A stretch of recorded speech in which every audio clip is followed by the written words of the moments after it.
Dal fry തയ്യാറാക്കുന്നതിനുള്ള ingredients ആണിതെല്ലാം. ദാൽ മെയിനായിട്ടുള്ള ഐറ്റം, ബാക്കിയുള്ളത് അതിന് കടുക് വറുത്ത് ചേർക്കാനുള്ളതും മസാല തയ്യാറാക്കാനുള്ളതുമാണ്. ദാൽ നമ്മുടെ ജീവിതത്തിൽ ഒഴിച്ചുകൂടാൻ പാടില്ലാത്ത ഒന്നാണ്. ടൊമാറ്റോ കട്ട് ചെയ്തതും പിന്നെ അതിനോട് വേണ്ടിയതായിട്ടുള്ള ഉള്ളി കട്ട് ചെയ്തതും പിന്നെ ഇലകൾ കട്ട് ചെയ്തതുമാണ്. അപ്പോൾ ഇത് കറിവേപ്പില കട്ട് ചെയ്ത് വെച്ചിരിക്കുന്നതാണ്. അപ്പോൾ ഇനി നമുക്ക് ദാൽ തയ്യാറാക്കാം. കുതിർത്തിയ ദാളാണിത്, 2 മണിക്കൂർ കുതിർത്തിയ ദാളാണിത്. കുക്കറിലേക്ക് ചേർത്ത് കൊടുക്കാം. കുക്കറിൽ ചേർത്തിട്ട് ഞാനിത് കുതിർത്താനായിട്ട് വെച്ച വെള്ളം തന്നെയാണ് ഇതിലേക്ക് ചേർത്ത് കൊടുക്കാൻ പോകുന്നത്. അപ്പോൾ ഇത് ഒരു വലിയ കപ്പിന് 1 കപ്പുണ്ട്. ദാളിൻ്റെ മുകളിൽ നന്നായിട്ട് നേരൊക്കെ നിൽക്കണം. അപ്പോൾ ഇത് ഒരു സ്റ്റീം കൊണ്ട് നന്നായിട്ട് വെന്ത് കിട്ടും. നല്ല ഒരു സ്റ്റീം മതി. ആവശ്യത്തിനുള്ള ഉപ്പാണ് ചേർത്ത് കൊടുക്കുന്നത്. ലേശം മഞ്ഞൾപ്പൊടി ചേർത്ത് കൊടുക്കണം, ഒരുപാട് ചേർക്കണ്ട. ജസ്റ്റ് ഒന്ന് കളർ ചേഞ്ച് ചെയ്യാൻ വേണ്ടിയിട്ടുള്ള മഞ്ഞൾപ്പൊടിയാണ് ചേർത്ത് കൊടുക്കുന്നത്. അപ്പോൾ ഇതിനെ ഇനി അടപ്പ് അടച്ചിട്ട് നമുക്ക് ഒരു സ്റ്റീം ചെയ്തെടുക്കണം. അപ്പം അധിക സമയമൊന്നും വേണ്ടി വരില്ല. അടച്ചു.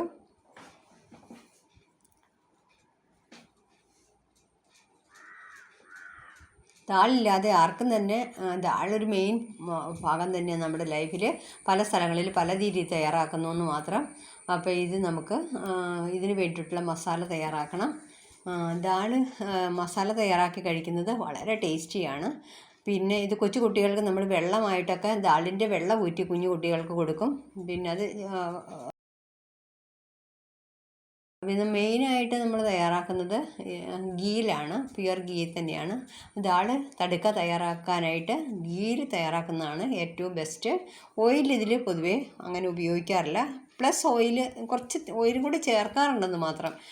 കൂടുതൽ ഓയിലി ആയിട്ട് കഴിക്കണമെങ്കിൽ കുറച്ച് ഓയിലും കൂടെ ചേർത്ത് നല്ലതാണ്. പിന്നെ ഇത് കടുക് പൊട്ടിക്കാനായിട്ട് ഇട്ട് കൊടുത്തത് കുറച്ച് കടുക് ലേശം കടുകിട്ടാൽ മതി. പിന്നെ നമ്മൾ കുറച്ച് ഇതിൻ്റെ അകത്ത് ജീരകവും കൂടെ ചേർക്കുന്നത് കൊണ്ട് ഇത് ആവശ്യത്തിനുള്ള കടുകുണ്ട്. അപ്പോൾ ജീരകം നന്നായിട്ടൊന്ന് വഴണ്ടി വന്നിട്ടുണ്ട്. ഉള്ളി ചേർത്ത് കൊടുത്തു. കറിവേപ്പില കുറച്ചിട്ട് കൊടുത്തിട്ടുണ്ട്. ഉള്ളി കൂടി ചേർത്ത് കൊടുത്തു. ഇനി ഇത് ഷാലോ ഫ്രൈയേക്കാൾ കുറച്ചുകൂടെ നന്നായിട്ട് ഫ്രൈ ആയിട്ട് വരണം.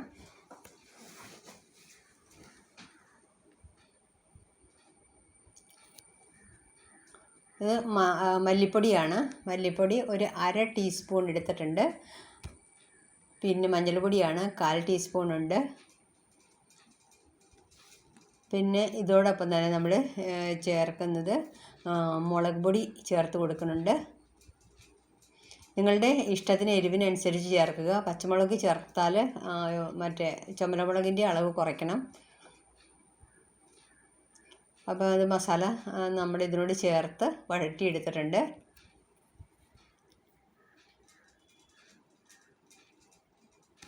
പിന്നെ മല്ലി, അരിഞ്ഞു വെച്ചിരുന്ന മല്ലിയാണിത്.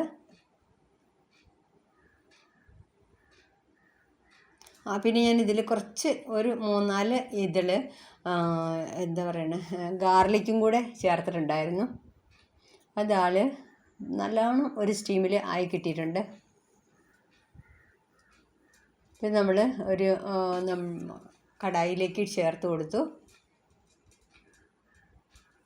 നമ്മുടെ മസാലക്കൂട്ടും അതുപോലെ തന്നെ ദാളിൽ ബോയിൽ ചെയ്ത് വെച്ച ദാളും കൂടെ ഒരു 5 മിനിറ്റ് നേരമെങ്കിലും നമ്മൾ നന്നായിട്ടിത് ഇളക്കി കൊടുക്കണം. ഇളക്കി വെള്ളം വറ്റിക്കണം. പിന്നെ നോർത്ത് ഇന്ത്യയിലൊക്കെ ഇന്ന് ഭയങ്കരമായി നെയ്യ് ചേർത്തിട്ടാണ് ഇവർ ഇങ്ങനെ ഒരുപാട് സമയമെടുത്താണ് ഈ ദാൽ ഫ്രൈ തയ്യാറാക്കുന്നത്. നമ്മളിന്ന് ഡെയിലി ലൈഫിൽ നമ്മൾ ഒരുപാട് ഓയിൽ നമുക്ക് എന്നും കഴിക്കാനൊന്നും പറ്റില്ല. അപ്പോൾ അതനുസരിച്ച് കുറച്ച് ഓയിൽ കുറച്ചിട്ടാണ് നമ്മൾ ഉണ്ടാക്കണത്. പിന്നെ ഈ 1 മണിക്കൂർ നേരമൊക്കെ നമ്മളെ കൊണ്ട് വഴറ്റിക്കൊണ്ടിരിക്കാനും പറ്റില്ല. അപ്പോൾ ഡെയിലി ലൈഫിലുള്ള കറി എന്ന് പറയുന്നത് നമ്മൾ കുറച്ച് നേരം വഴറ്റി സ്വാദിനൊട്ടും കുറയുകയില്ല.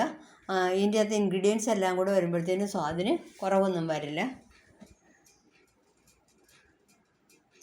ഇത് മസാലയും ദാളും കൂടി ചേർത്തുള്ള ഈ വഴറ്റിൽ 5 മിനിറ്റ് നേരം മാക്സിമം വഴറ്റിയാൽ മതി. അപ്പോഴത്തേനും അതൊക്കെ വെള്ളമൊക്കെ വറ്റി നല്ല റെഡിയാവും. ഓവർ വെള്ളത്തിലല്ലല്ലോ നമ്മൾ ശരിക്കും പറഞ്ഞാൽ ഇത് കുക്ക് ചെയ്യണത്. ഇനി ചെറിയൊരു കടുക് പൊട്ടിച്ചിടുന്ന പ്രോസസ്സിങ് ഉണ്ട്. അതിലേക്ക് ജീരകം ചേർത്ത് കൊടുത്തു. അതും ഓയിലല്ല, ഞാൻ ഗീ തന്നെയാണ് ഒഴിച്ചത്.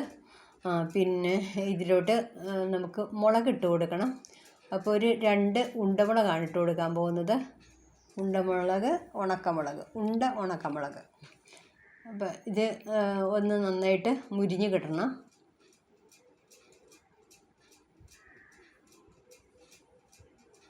അപ്പോൾ അത് കറിവേപ്പില കുറച്ചിട്ട് കൊടുത്തു. ആദ്യം കുറച്ച് കറിവേപ്പില ചേർത്തിട്ടുണ്ട്, പിന്നെ കുറച്ച് കറിവേപ്പിലയും കൂടെ ചേർത്ത് കൊടുത്തു. ഇതിന് മുകളിൽ ഗാർണിഷ് ചെയ്യാൻ വേണ്ടിയിട്ടാണ് ഇത്. ഈ കറിവേപ്പില കായം പൊടിച്ചതാണ്. ഇത്തിരി നേരം വെച്ചിരുന്നപ്പോൾ അല്പം ഇതങ്ങോട്ട് മെൽട്ടായതുപോലെയായി.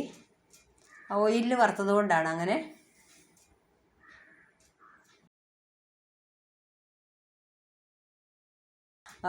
ഉലുവ പൊടിച്ചതാണിത്. കായവും ഉലുവയും ഇതിൽ അത്യാവശ്യമാണ് ദാൽ ഫ്രൈക്ക്. ഇതിന് നമുക്ക് അതിലേക്ക് ചേർത്ത് കൊടുക്കാം. അത് നമ്മുടെ ദാൽ ഫ്രൈ റെഡിയായി.